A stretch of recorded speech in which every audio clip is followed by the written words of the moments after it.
એક શક્તિશાળી તોફાન જાપાનમાં ત્રાટક્યું।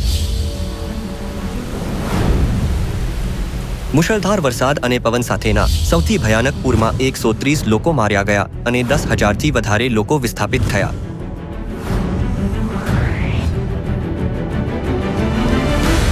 માબીચો જિલ્લો સૌથી વધારે નુકસાન થયેલો વિસ્તાર છે।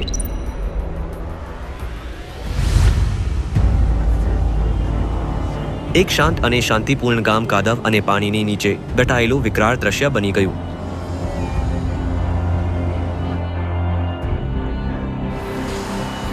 પૂરથી થયેલું નુકસાન એટલું પ્રચંડ છે કે પીડિત ઘરે પાછા નથી જઈ શકતા। તેઓ 2 મહિનાથી આશ્રયસ્થાનોમાં અસુવિધાજનક રીતે જીવી રહ્યા છે।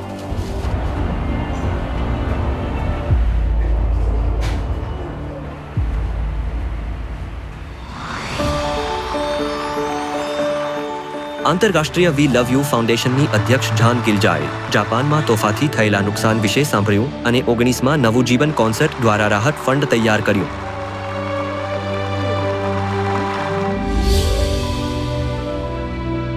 અધ્યક્ષ જાન ગિલજાની ઈચ્છા પ્રમાણે વી લવ યુ સભ્યોએ તે પાડોશીઓને પ્રેમ અને હૃદયસ્પર્શી આશ્વાસન આપ્યું જે પૂરની અસરથી શારીરિક અને ભાવનાત્મક રૂપથી પીડિત છે।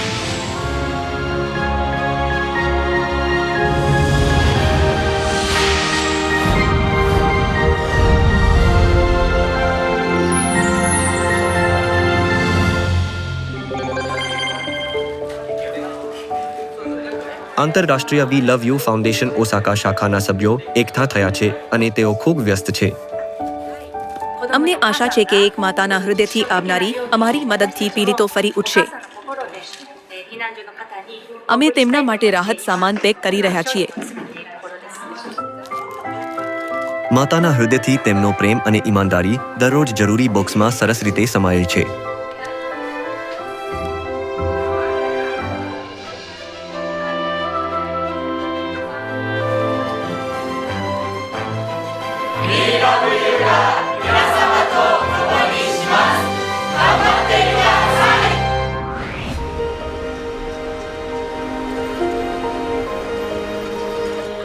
બીજા દિવસે વી લવ યુ સભ્યો પીડિતોની મુલાકાત લે છે જે અસ્થાયી આશ્રયસ્થાનમાં રહી રહ્યા છે।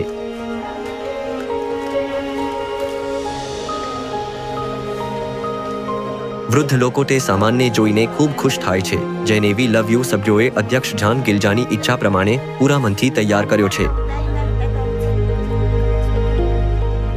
વી લવ યુ સભ્યો સાથે વાત કરતી વખતે વરિષ્ઠ લોકો તેમના હૃદયમાં માતાના હૂંફાળા પ્રેમને મહેસૂસ કરે છે।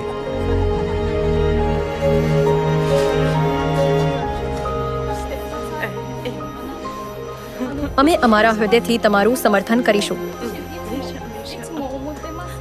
તેથી ઉત્સાહિત થાઓ। તમારો આભાર। મેં લગભગ સહન કર્યું। હું તમારા સમર્થનની પ્રશંસા કરું છું। હું ખરેખરમાં ભાવુક થઈ ગયો છું।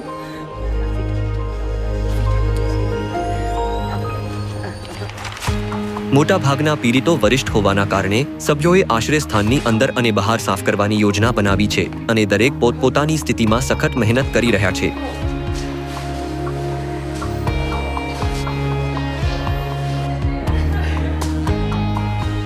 બધા સભ્યો શારીરિક અને માનસિક બંને રૂપથી થાકેલા પીડિતોને આશા પહોંચાડવાની ઈચ્છા સાથે બીજાની મદદ કરવાના આનંદથી સ્મિત કરે છે। મને આશા છે કે અમારી ઉષ્માભરી ભાવના તેમના સુધી પહોંચાડવામાં આવશે અને તેઓ અમારી સેવા દ્વારા માતાના પ્રેમની અનુભૂતિ કરશે। એક માતાના હૃદયથી દર્દ અને મુશ્કેલીમાં પડોશીઓની સંભાળ રાખતા તેઓ ઘાયલ હૃદયોને સાંત્વના આપે છે।